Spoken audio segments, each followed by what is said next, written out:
Melbourne City are champions of the A-League in season 24-25. Victorious in the first ever Melbourne Derby Grand Final that, despite what some may have you think, was a brilliant showcase of the A-League, the City of Melbourne and Australian football. From Ellie Benjam's pre-game monologue that celebrated everything about our game in Australia, to the call and response of Stand By Me and Happy Together from the terraces. Matt Leckie winning the Joe Marston medal with a bloody nose and a bung leg, Aurelio Vidmar finally getting his A-League crown, and the joy of the City win and the pain of Victory's third consecutive final defeat. The biggest Melbourne derby of all time certainly delivered on this episode of the Round Ball Australia podcast. My name is Lachlan Avil. Joining me for our special grand final review edition is Will Booth. Good evening to you. It feels like just an incredible occasion that we've just seen on Saturday night, Will, not just for the two teams, but for the league as a whole. Yeah, awesome way to do it. And yeah, I mean, that was a special night for a lot of people. And, you know, obviously you always come away with half the spectators there, you know, not feeling as good as the other half. But no, for those watching at home, it was fantastic to see, you know, crowds back like at that capacity in Amy. It was an awesome spectacle if you look inside the stadium and maybe not outside the stadium. Yeah, interesting point. There was 29,902, I believe, was the attendance, which was a record for a sporting event, Amy Park. Jacob, I'm not sure if maybe Taylor Swift beat that a few years ago when she couldn't quite get the MCG, but for a sporting event, that's number one. Yeah, I'd reiterate what Will said. It's great to see crowds back to that sort of level, and I think we sort of saw some City fans actually turning up for once, which is, you know, it's always a nice thing. Hopefully they can stick around for next season, because it's not like City are one of those clubs that's, you know, typical of having a bad season. They've been pretty consistent for most of their history, so, you know, there's every reason for them to stick around and, you know, celebrate the guys that, you know, got them that grand final win and hopefully go again next year. But no, I mean, tremendous to see almost 30,000 there. You know, it sold out pretty quickly, so we were all expecting a big crowd, but I think to set a record like that is pretty awesome. Well, let's start with the occasion and the crowd, since you brought it up, Jacob. And I think, look, you're right. The amount of City fans in a stadium, we haven't really seen that for a long while. And being in the ground and having, you know, supported Melbourne Victory for a long time and have gone to a lot of these games, this felt like a return to kind of the derbies of old, where probably in the Melbourne Heart days they were really well supported. And, you know, us three here, we had the pleasure of attending the Sydney Derby earlier on in the season at Unite Round together. And what that game reminded me of is just what it's like to be at a football game where you literally have the two goal ends of the ground full of one team spectators and just going at each other. And we haven't seen that in Melbourne for a little while, but it returned in this game. The South End was packed out with City fans singing True. Obviously the North Terrace doing what they do. And it was just really cool. We saw the songs sung by each team, which really helped build the game up. Each side had tifos, a little bit of colour to add to it. And it really felt like back to those Melbourne Derby days, Will, where it wasn't like, obviously the long ends of the ground were filled majority with Victory fans. We knew that going in, but especially the actives going up against each other, it was much more of a fair fight compared to what we've seen in regular season games. And I think that just helped elevate the atmosphere. Yeah, exactly like you said. You know, we were all there for the Sydney derbies, and you know, me being in Sydney, I've probably taken it for granted because those are the games that I make sure I attend every year, the three Sydney derbies at either stadium. I've always got mates of either teams, or, you know, I've been trying to get my partner along to, you know, become a fan of the A-League. So I think, you know, she has the same view where she's kind of skewed with her expectations of the league, because, yeah, we go to those Sydney derbies and the two, you know, sets of fans are obviously just singing the whole time, and you just have that level of atmosphere in it.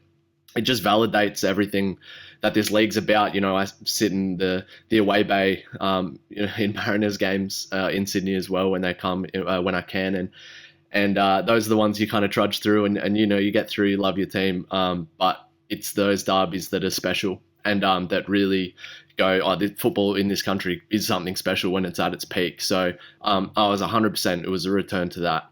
And as you mentioned, yeah, like City fans are returning. I think Jacob said in his intro, like they're there, they do exist, right?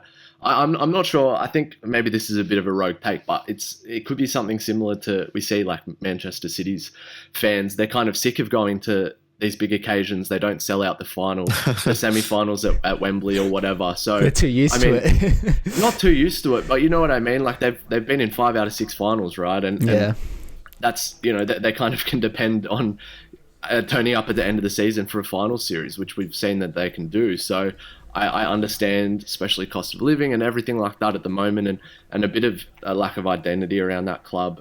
You know, as we've spoken about numerous times, maybe that does keep people away from buying those season tickets and turning up week in, week out. But we see that the fans are still there when it comes to the end point of the season, and we really can't begrudge that, right? Like it's way better than the opposite, or than it not happening at finals at all. We really, I think we're so quick to you know, to trash any opposition fans we can possibly, and you know, you take any little advantage over them you can, or you don't turn up in the regular season. But I mean, they turn up when it does matter, and at least that's something. So it's something to build on. Like there's the numbers there, and in Melbourne it's tough. You competing with the AFL, and they have 10 teams there playing at the same times a lot of the season, and it is tough to forge an identity when you're the third code in a city, basically. So no, I'd like hats off to the City fans, because they were there, they were loud, they brought the toilet seats, they did everything you know they're supposed to, and no, that was awesome to see. Yeah, and good for the A-League that there was no NRL or AFL in Melbourne on Saturday night as well. So they had a clean run of air, and they backed it up on the TV performances as well. Jacob reached 1.09 million Australians, which is a 5.4% increased viewership on last year's grand final. It's the highest since Paramount took over the rights. It was number one in its time slot in multiple age group segments. It was really cool to see that growth. Obviously, these are not groundbreaking numbers, but again, what we're seeing in the TV attendances and the crowd attendances as well over the course of the season and the last few seasons, that since COVID, these things are actually gradually increasing, which is really cool. And obviously to get so close to 30,000, it just means the hype of the event, people weren't buying a ticket with any doubt that they were actually going to show up in the seat as well. So that, you know, you usually see those sold out kind of lines, and occasionally there's a few spare seats in the stands because people haven't bothered to turn up. But people weren't going to miss out on this. And I think for what everyone hoped it would be in terms of a celebration of the game and the league itself, again, I have to shout out Ellie Menjum and everyone at the A-Leagues who was involved in putting him in that situation. That was just awesome. I will admit, I couldn't actually hear a lot of it in the stadium. It was I have loud. seen a few people say that, yeah. Yeah, but I'm sure it was amazing at home. And kept getting ad breaks on Paramount when it was in that pre-game slot. Yeah. So I didn't see anything. Oh, no. Yeah, I didn't see anything either. But that's a shame. Okay, well, I'm sure the full video will come out at some point, and they'll use it as more promotion. But he was a clear success. The marketing team at the A-League's done a great job with him. They did a pre-season campaign, one for the final series, and this as well. They've really leaned into what makes the A-League this season, and it's not just about Eric Partaloo making it 2-2 in the final minutes of a grand final, or Archie scoring 5. It's, you know, the Wanderers offside goal. It's, you know, Costa getting up on someone's shoulders to fix the net. And it's all these kind of A-League things that makes it Australian. And they did a really good job of celebrating that, I thought, Jacob. Yeah, and I think that's one thing that fans have been calling for a long time, is to sort of, with regards to the marketing strategy of the league, is embrace what makes us different. And it seems like the fans have been doing it for a long time, right? Like this idea of peak A-League and, you know, all the different memes and stuff that come out from it. It's like, it feels like there's such an untapped potential there that the league are finally starting to realise and to tap into. And I think they've done a tremendous job of it so far this season, and to an extent bits of last season as well, where they sort of, I think, put in some good work to set up some of this stuff. I know Ellie did one of the Sydney derbies last year, I think, as well. He did a piece for that. So, you know, they sort of started it and tested it out. It went well, and they went all in on it this season. And I think that's what they need to do moving forwards. Look, it doesn't mean they they can't be a serious professional football competition, right? Like, no, you can still advertise the product on the pitch, which is getting better and better every season, with really good players scoring really good goals, playing good games of football. But I think also you need to appeal to what makes football different. And, you know, in a country where there's, you know, no limited options in terms of sports you can follow, right? There's everything is available for you. You need to be able to make that point of difference, and I think the way that it resonates with people and the community is that point of difference for football. And I think that's something that, yeah, you're spot on, Lockie. The APL and the league have done a really good job of tapping into this season, so hopefully it continues. I saw a few people perhaps a little bit disappointed, especially those who live in Melbourne. I don't know if you could, if you noticed any of this, Lockie, but there seemed to be a lack of physical promotion of the grand final itself in and around Melbourne. But I mean, for the most part, I think they've done a tremendous job this season, so for sure. Yeah, look, maybe not massive, right? But from a league perspective, the game was already going to sell out. So I know there were some issues on a media side with potentially not getting as much access to clubs and players as they would have liked. That's kind of the growing the profile of the game kind of thing, which probably needs attention going forward. And I can speak to the access to players after the game because I was there from a media perspective, and there was supposed to be a lot more players available to press. We only ended up getting 5. I think Jack Duncan was the only Melbourne Victory player we got to speak to, and they were pulling, I won't go into detail, but, pulling players out of situations where they probably shouldn't have because, the commitments had been dropped here and there. So that was a disappointing part of it. But look, it was a great occasion. Let's tackle the football itself because it was a very classic, I think, Melbourne City lockdown of a performance, and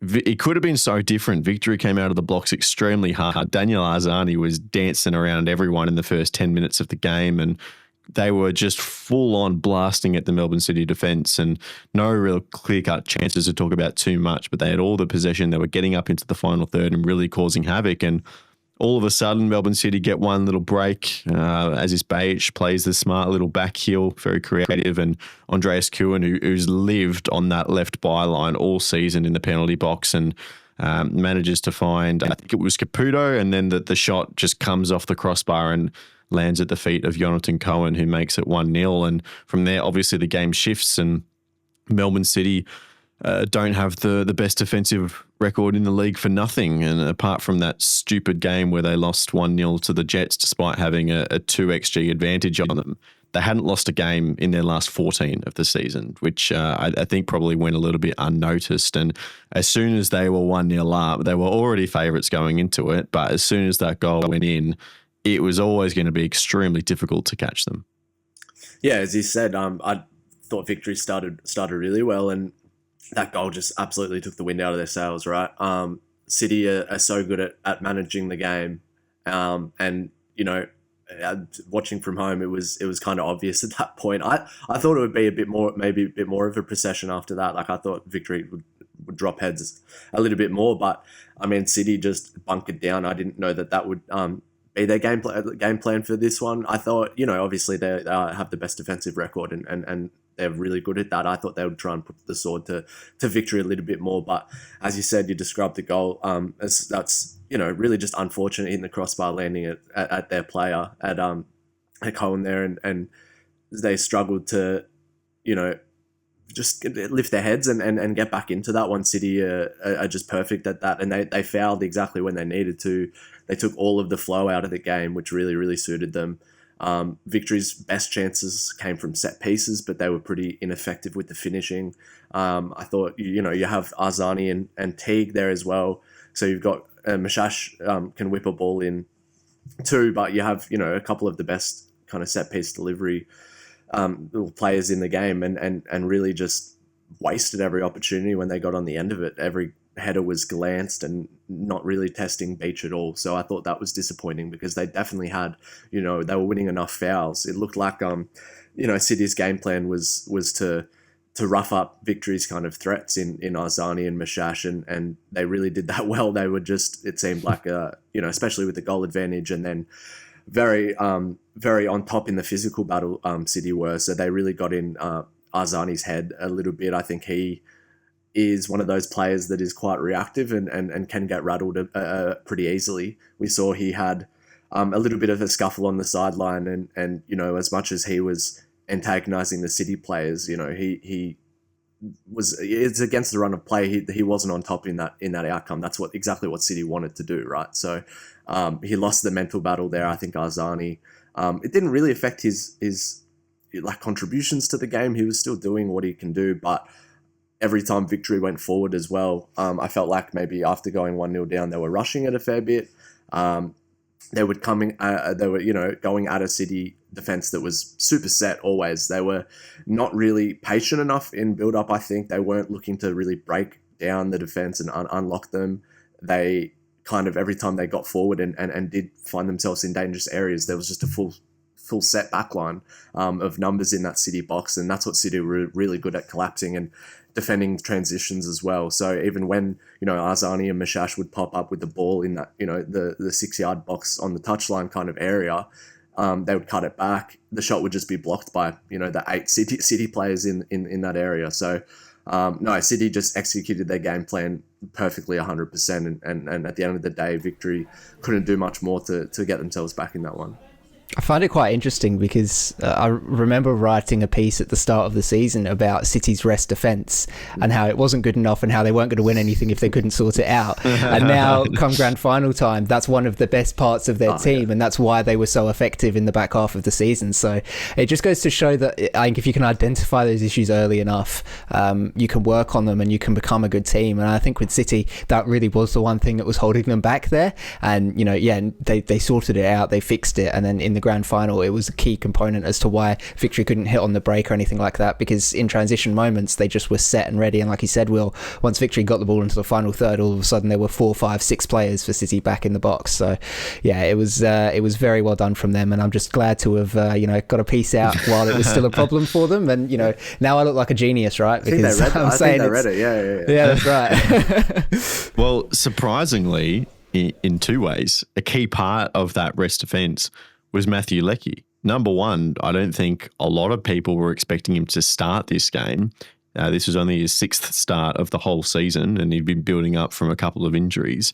And the second part of that is that he was playing as a 6, the lone 6 in defensive midfield, which he's become an extremely versatile player since he's had to kind of reduce his winger roles. But that's a serious step back. So for him to come on the way he did, and Vidmar explained the change post-game, just the fact that Mashash had been a real problem for them in the previous derbies of the season. Obviously, we talked plenty about the record in recent derbies going into this game, and so they stuck Leckie at the 6 just to man mark Mashash, and he still had license to go forward, and if he did get caught out, then, Stevan Jugarkovic was there. It was his role to kind of come back and cover and fill the hole. And the only time I remember him getting caught out was really early in the game, where Tilio just gave away the ball in midfield in a really bad position, and Leckie could do nothing about it. And Tilio made a good recovery run to get the ball back. But he was just so solid in that base of midfield and didn't really let Mashash do too much.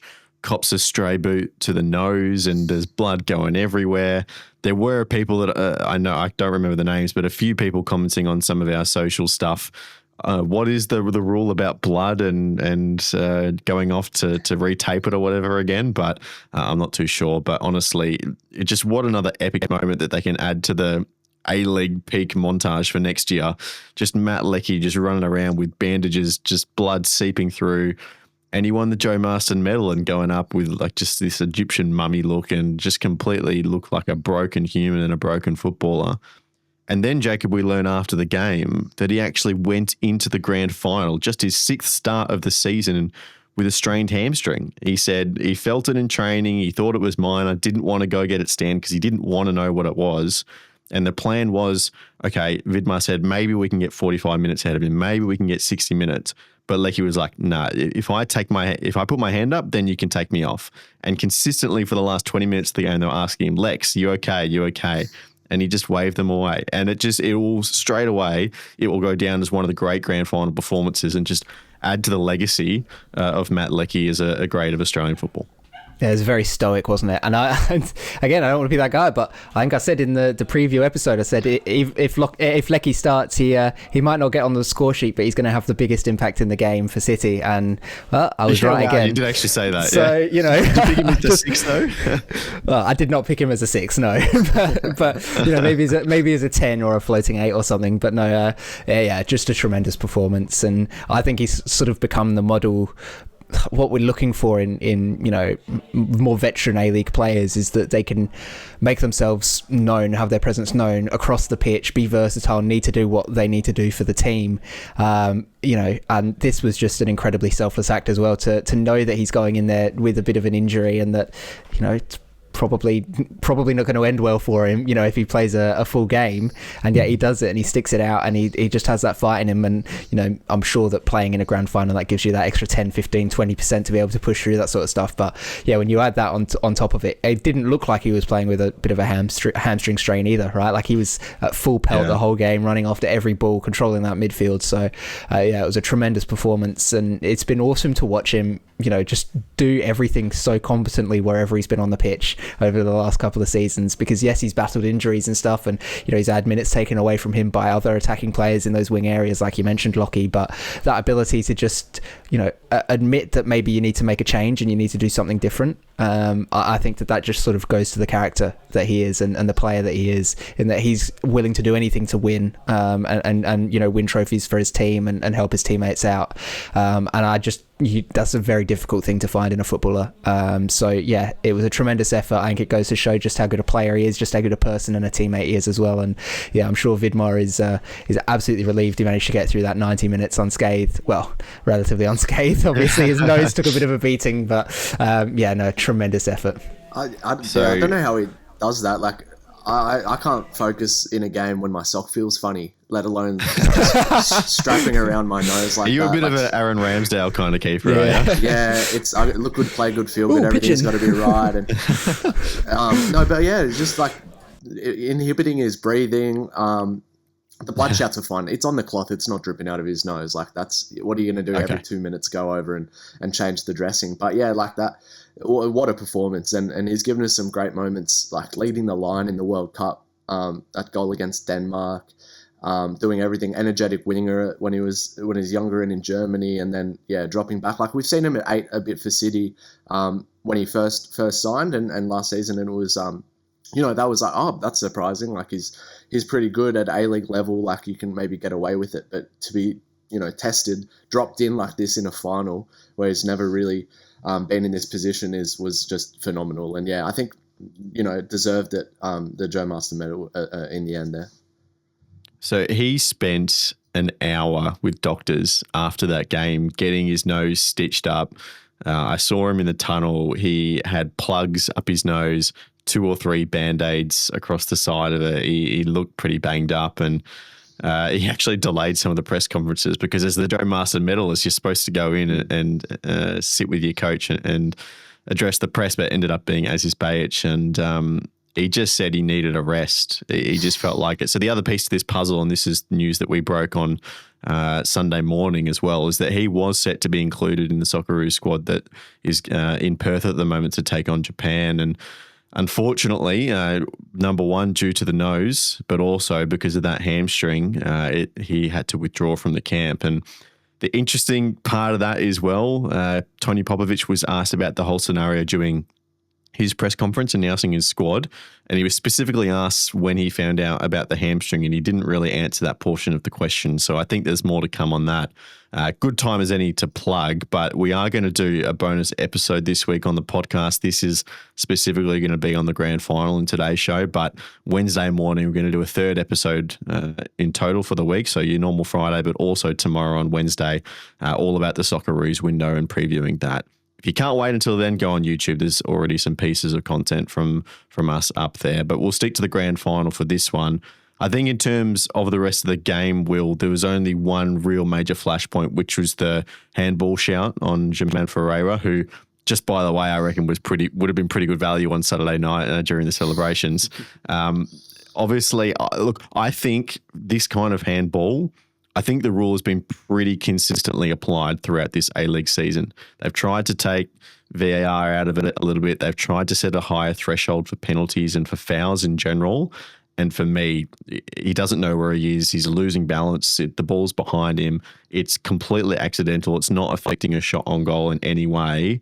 I am more than happy with a play on call there for me. Yeah, I think you don't want this to be a penalty. I don't think anybody wants their team to cop one of those. I mean, you'd feel hard done by for sure. I think, yeah, as you mentioned, the way that this has been applied in the A-League is consistent, so nobody can have any real complaints. And it was a bit of a non-issue afterwards. I didn't see many Victory fans kind of going on and about it too much. So. I certainly have. I have seen a fair share. You've clearly not been on Twitter.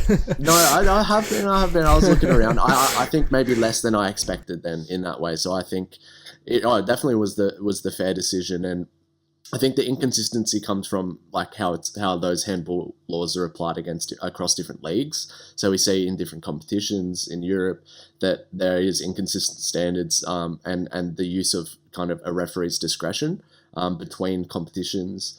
That happens, between the Premier League and the Champions League, the referees are told different things, stuff like that. But it's good that we've seen the consistency in the A-League. So, all season this has been, allowed to be played on, and that's definitely the fair result. I mean, it didn't have an impact on the game.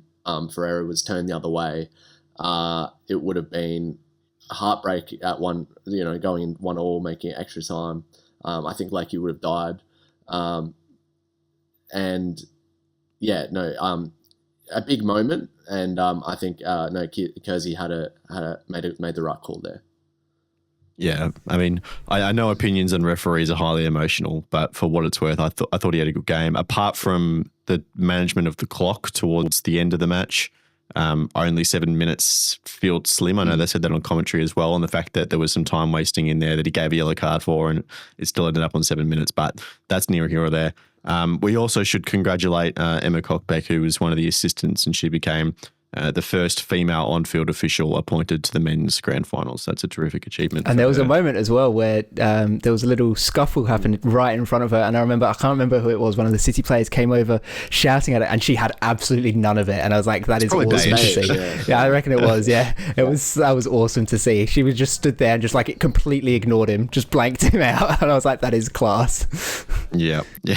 I mean, we know Aziz likes to get very competitive in a game of football, doesn't he?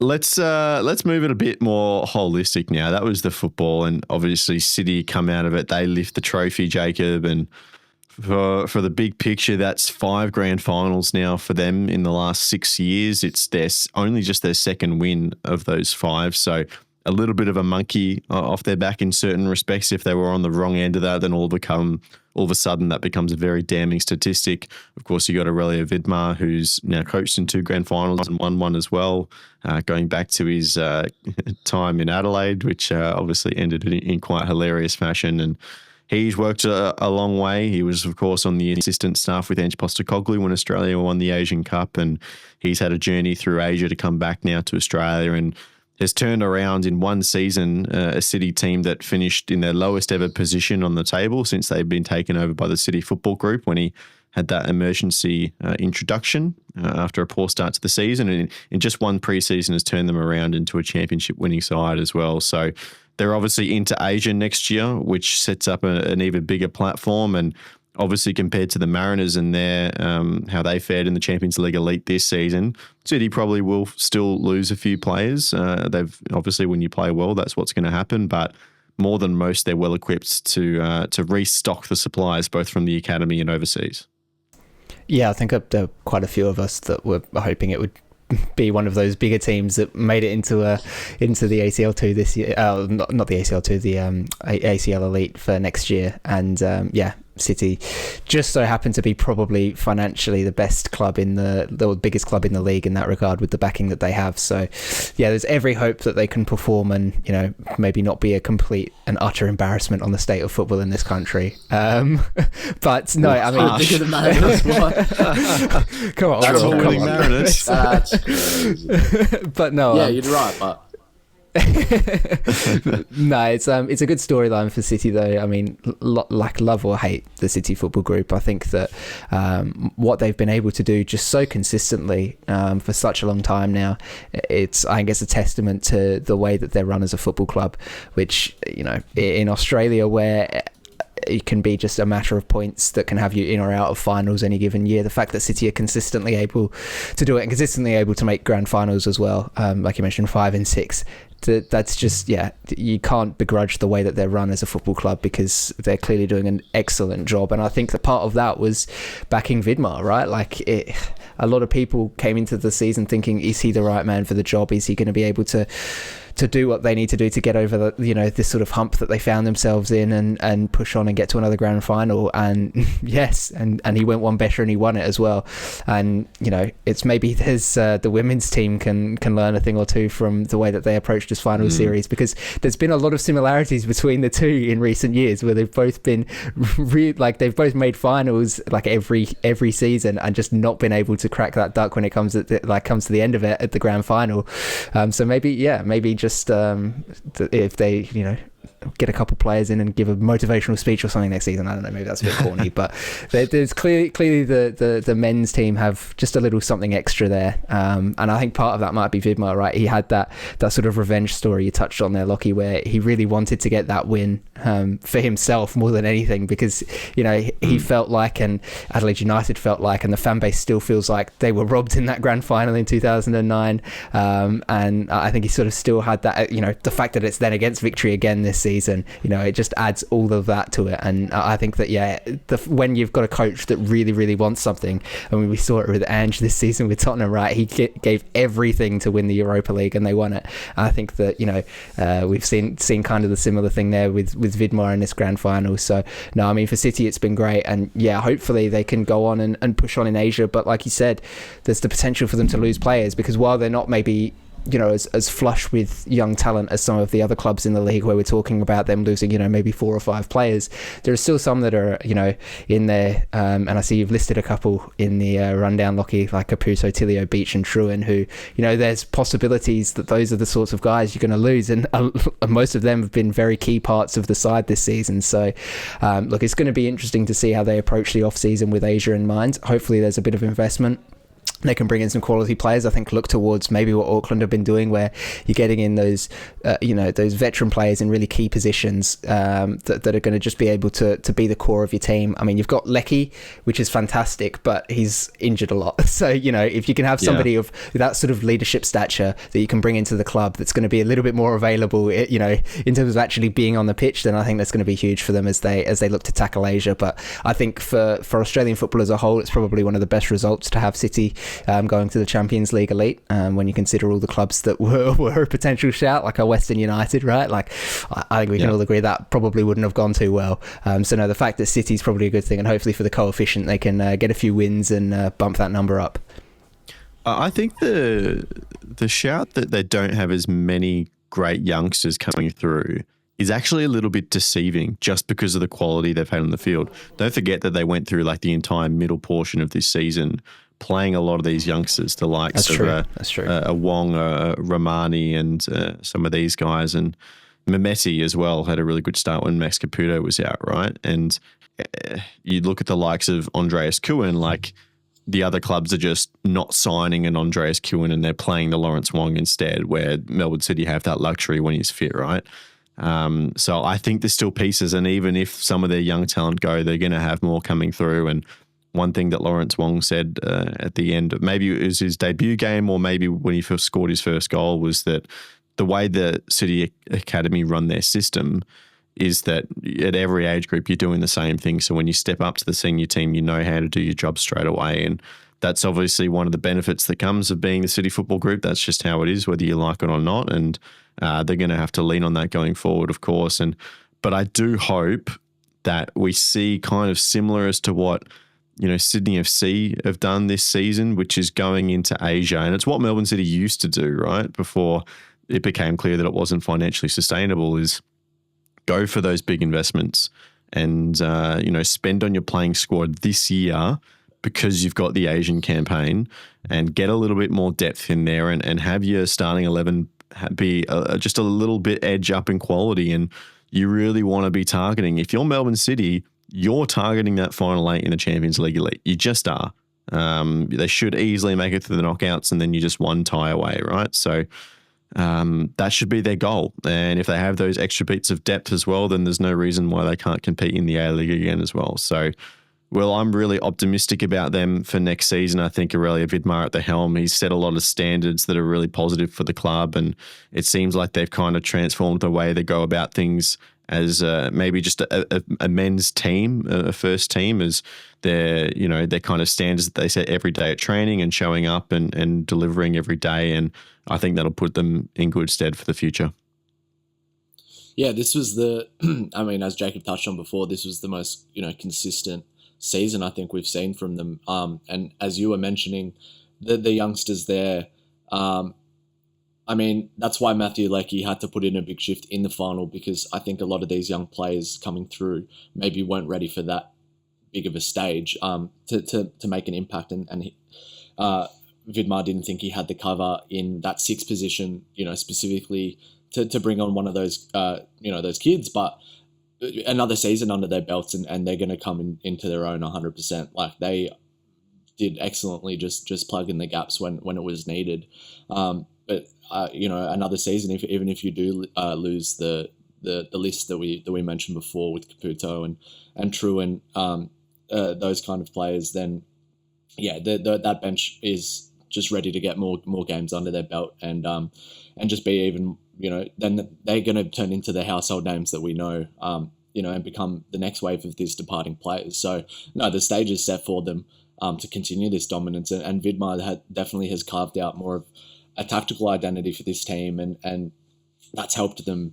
As you said, the academy plays the same way. I mean, yeah, that was more evident this season than ever in the last, across the last couple.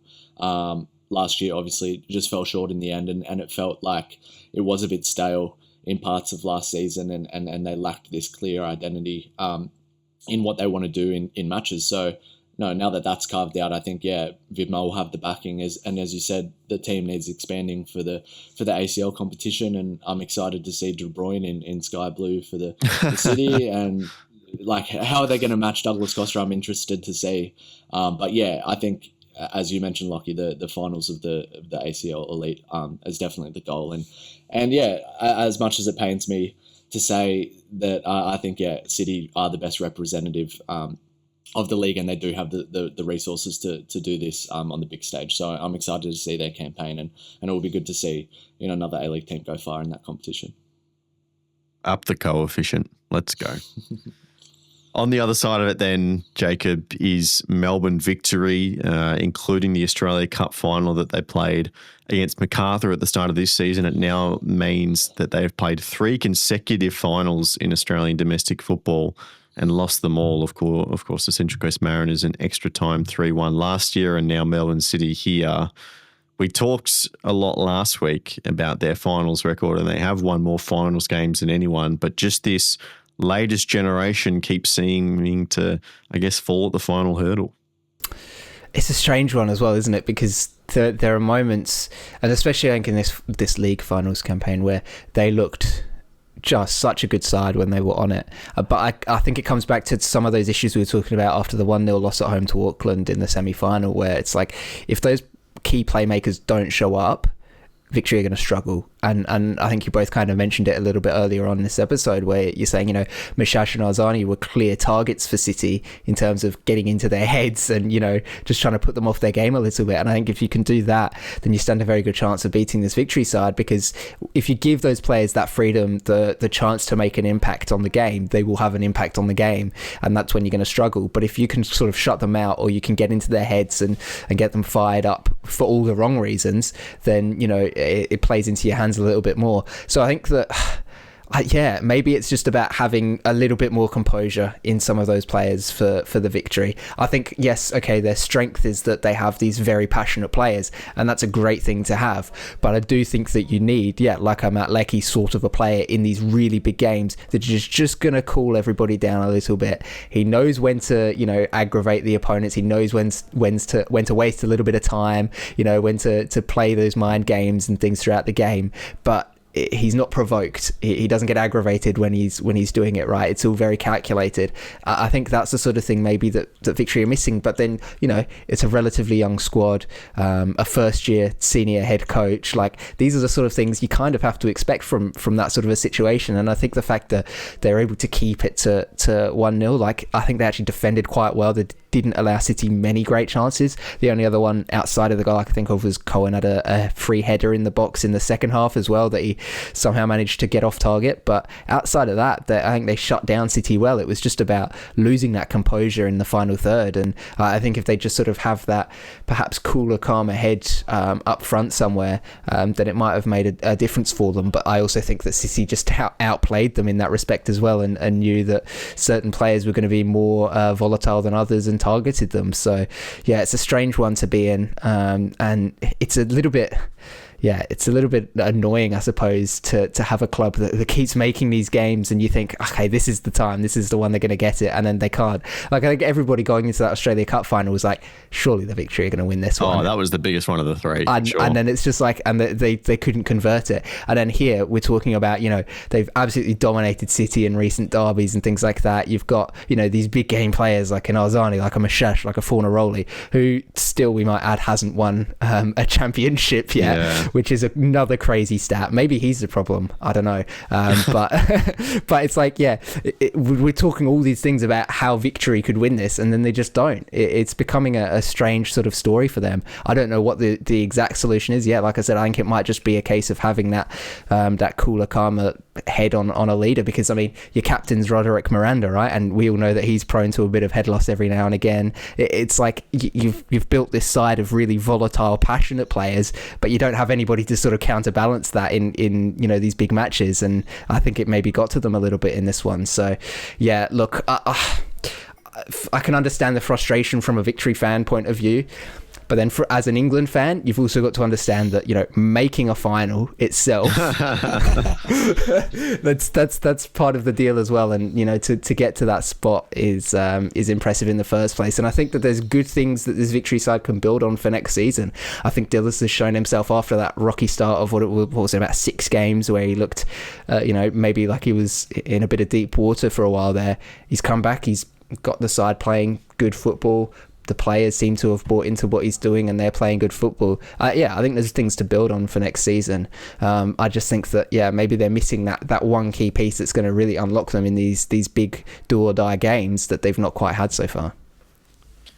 Well, I think Melbourne Victory supporters will look back on this period of the club, the last probably 2 or 3 years, with real disappointment that they didn't get more out of it.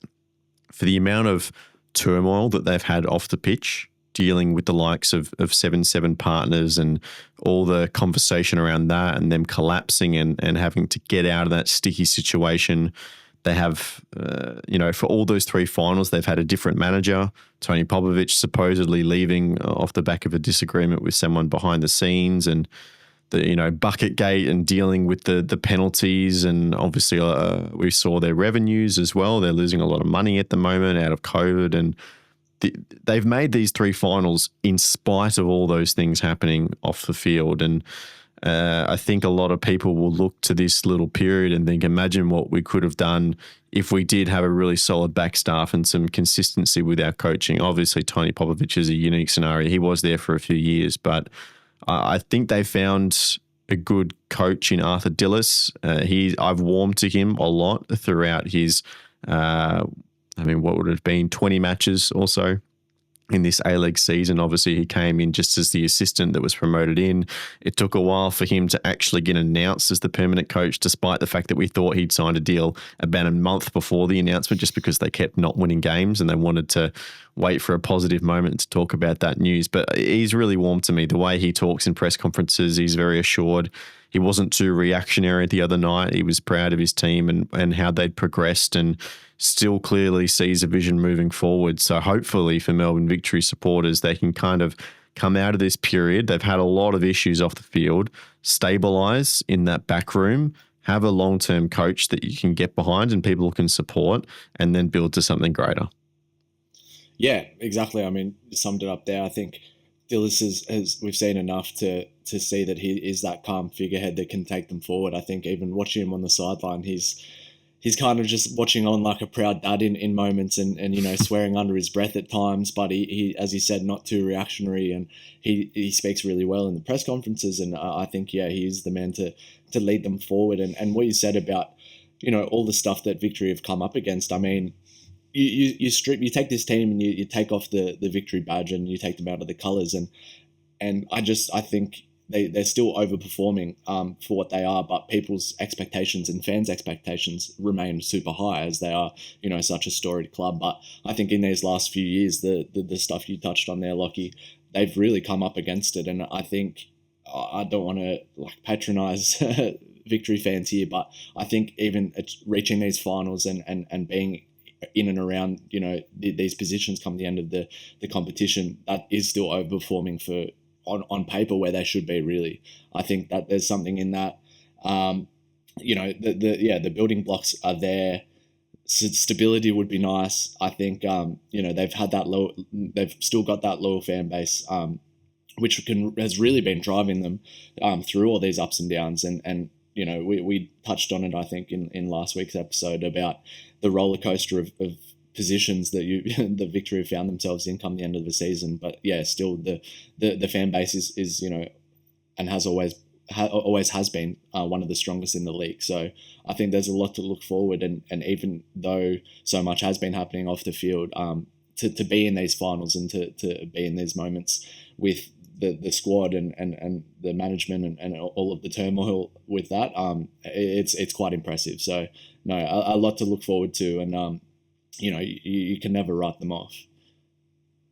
Did we all see the little bit of city media on Swan Street after the game? So good. A little bit of poking.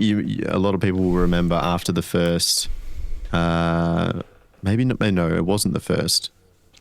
I can't remember. One of the New Zealand derbies where Auckland won, and they said, welcome to Ellington, and we took the W back to Auckland, that one where they won it at Sky Stadium. Similar vein. If you haven't seen it, the Melbourne Victory media team during the week posted the meme of that stick figure poking a rock, and it was like, City, come on, do something, because they hadn't done a lot of social media posting that day promoting the grand final, and City stuck that up on a billboard with the quote, "We did something, A-League champions 2024-25. So poking, a bit of fun, good sport.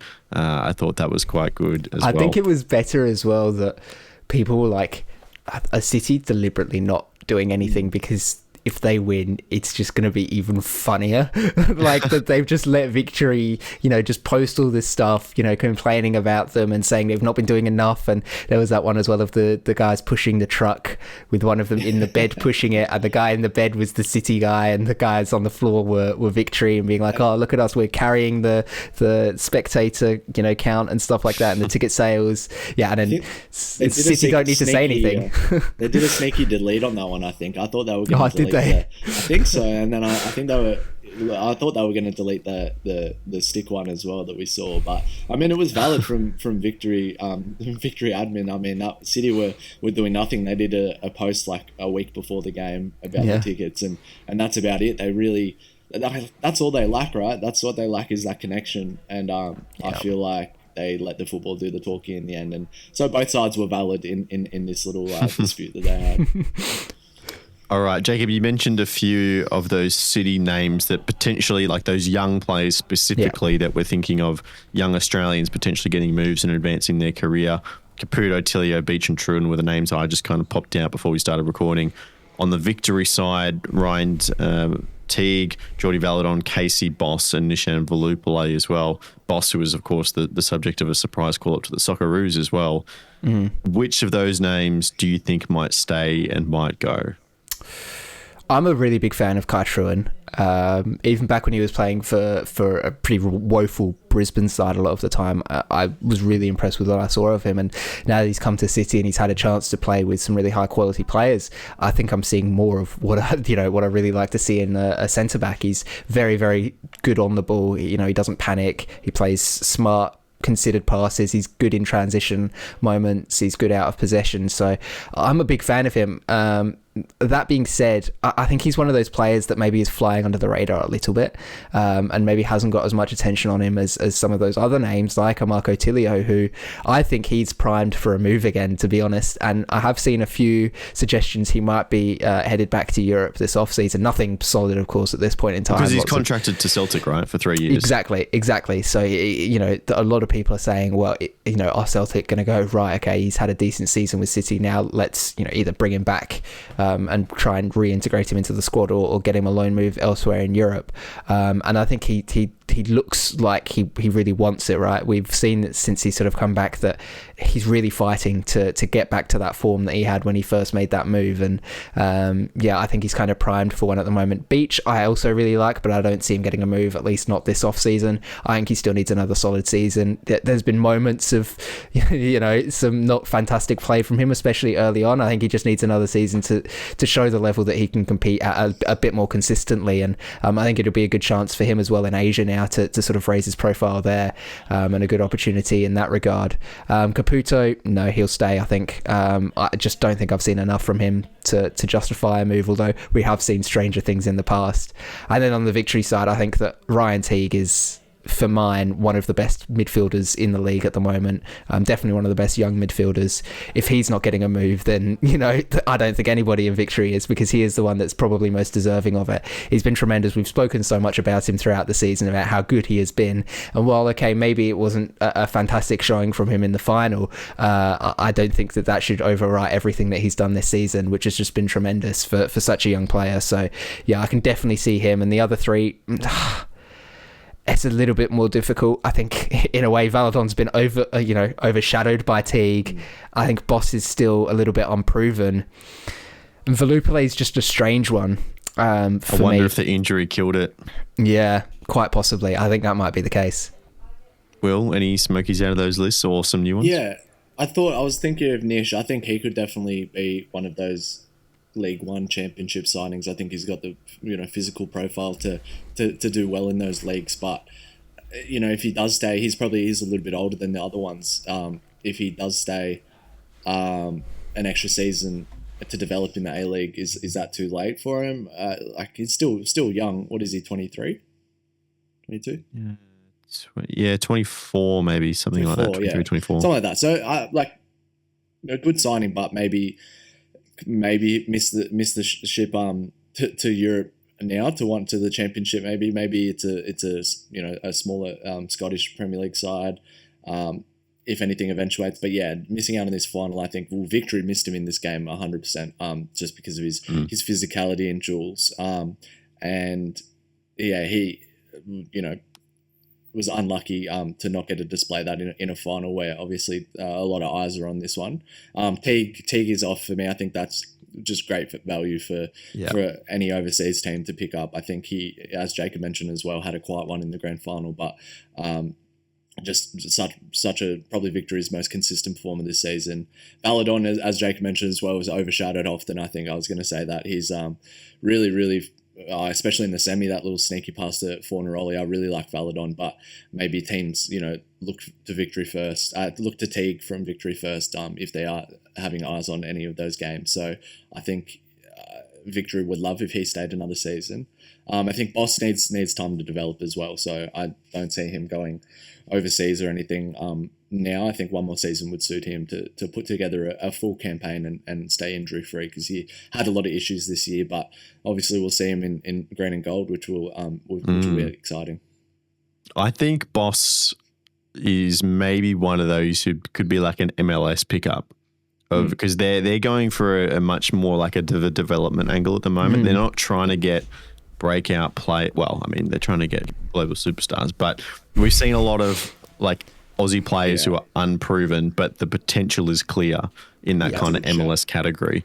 And I just think, especially when he rocks up, if he gets minutes in a Socceroos shirt, people are going to, and the fact that his brother. Yeah, now you mention a selling point for it as well. It's kind of similar to where Giuseppe Bovalina found himself with Adelaide, like, similar sort of thing where it's a young fullback, kind of unproven at the A-League level, but that's sort of what some of these MLS clubs are looking for, are these raw talents that they can develop themselves. So actually, now you mention it, I can kind of see that happening. And I'm looking at the likes of Jake Girdwood-Reich and Arief Piol as well. It just kind of fits that mold for me. But I think Nish, that's going to be an interesting one to wait and see as well, because he is at that age where if you want to go have a crack at Europe, you kind of want to be making your move now, because he is 24. I just looked it up to confirm, and I hope that injury hasn't harmed his chances. But he's had a good run with the league and with the Socceroos as well in the last 12 months. So hopefully, if he wants it, that move is still there for him. As I'm sure everyone listening is well aware, there have been plenty of other stories kind of going around in the A-League at the moment, doing the rounds.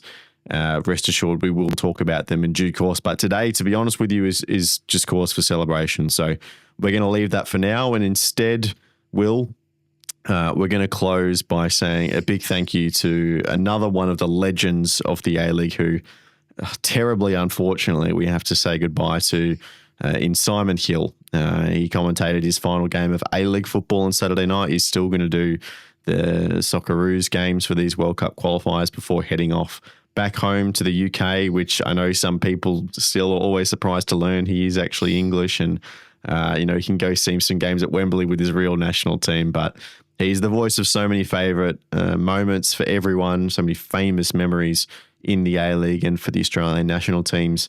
I didn't prep you this purposely, but do you have one that comes to mind straight away as one of your favourite calls? Well, Aloisi's got to be up there. Yeah. That's probably as much as he really hates that, by the just for a little bit of context, he hates that call. Yeah, but often the bands hate playing their number one song, so it happens a lot. But yeah, just Awful to Lose, just one of the best and best voices we could have ever asked for the game in Australia. I think, along with his commentary, I think my favourite moments are specifically like when he calls people out on Twitter, and it feels like he's just one of us. Which he's been on a rampage on recently as well. I don't know if you've seen. Yeah, it's getting looser and looser towards the end of his contract. His looser lips, but he stands up for the game. He's like in the biggest ways, and he's always just such a well-balanced point of reason when this game feels messy and scrappy. This league feels like, we don't know where it's headed. You get your head down as a fan, but you always had him there to speak some reason and really lift you up and guide you, show you that the path is there. And he had so much faith in this league and the direction of the game in this country. So what an awful miss he'll be. And met him a couple of times. Did the World Cup. I was working in the commentary, like gantry, and met him there, and he's just a lovely guy, and really couldn't be a bigger role model for a lot in this game, and yeah, what a miss, like irreplaceable, really. I know everyone's said all their words, but it's really can't state it enough what a miss he will be for us. Jacob, I'm assuming C, Senor C. Oh, such a great moment. I just. Or later on in that game when Pablo Sanchez scored his, and it's Adelaide are going to be champions for the very first time in the A-League era, and it's just like, still I get goosebumps when I hear that. It's just he's just had a way with words, and the way that he said them and the emotion that he had in his voice any given time he was commentating a football match. It's just incredible. He's one of those rare talents behind a mic that you don't appreciate until they are gone. And I think that's sort of what we're all experiencing now, where like we just know he was good, and we just came to expect that and come to expect that it was going to be a good game when he was commentating. And now that he's leaving, it's like, we've still got some great talent, don't get me wrong, but it's like you're losing the really big one. It sucks. Yeah, for me, it's the Victory Sydney semi-final. Terry Antonis, the villain turned hero in navy blue. I think it's Brandon O'Neill chasing forlornly. It's that one was a real classic for me. When I think of Victory games that I've watched on the telly and obviously not been there in the stadium, that one with his voice in my head is the one I always go to. So thank you, Simon, for all those moments. I'm sure we're all preaching to the choir here, but everyone listening, I'm sure you have your favourite Simon Hill moment as well, and it just proves how ingrained he is in Australian football culture in this new A-League era. And Will, you're spot on. He's often been the person to speak out, often against his own self-interest as well, for the betterment of the game in Australia. So he was a massive influence on the sport in this country, and he will be sorely missed. But that will do for this episode of the Round Ball Australia podcast. Don't forget, we're going to be back tomorrow on Wednesday to preview the Socceroos window in which they could qualify for the FIFA World Cup. The football does not stop. There's no off-season anywhere you look. Jacob Stevens, thank you for today. It's been good fun this year with the A-League. It's been a fantastic season. Some really good football, some great moments on the podcast and stuff with you guys, meeting you at Unite Round, stuff like that. So, no, it's been tremendous, and really, really glad to have been along for the journey. And like you say, Lockie, now here comes the off season, but there's going to be plenty to talk about anyway. There will. Will Booth. Cheers, mate. Thank you.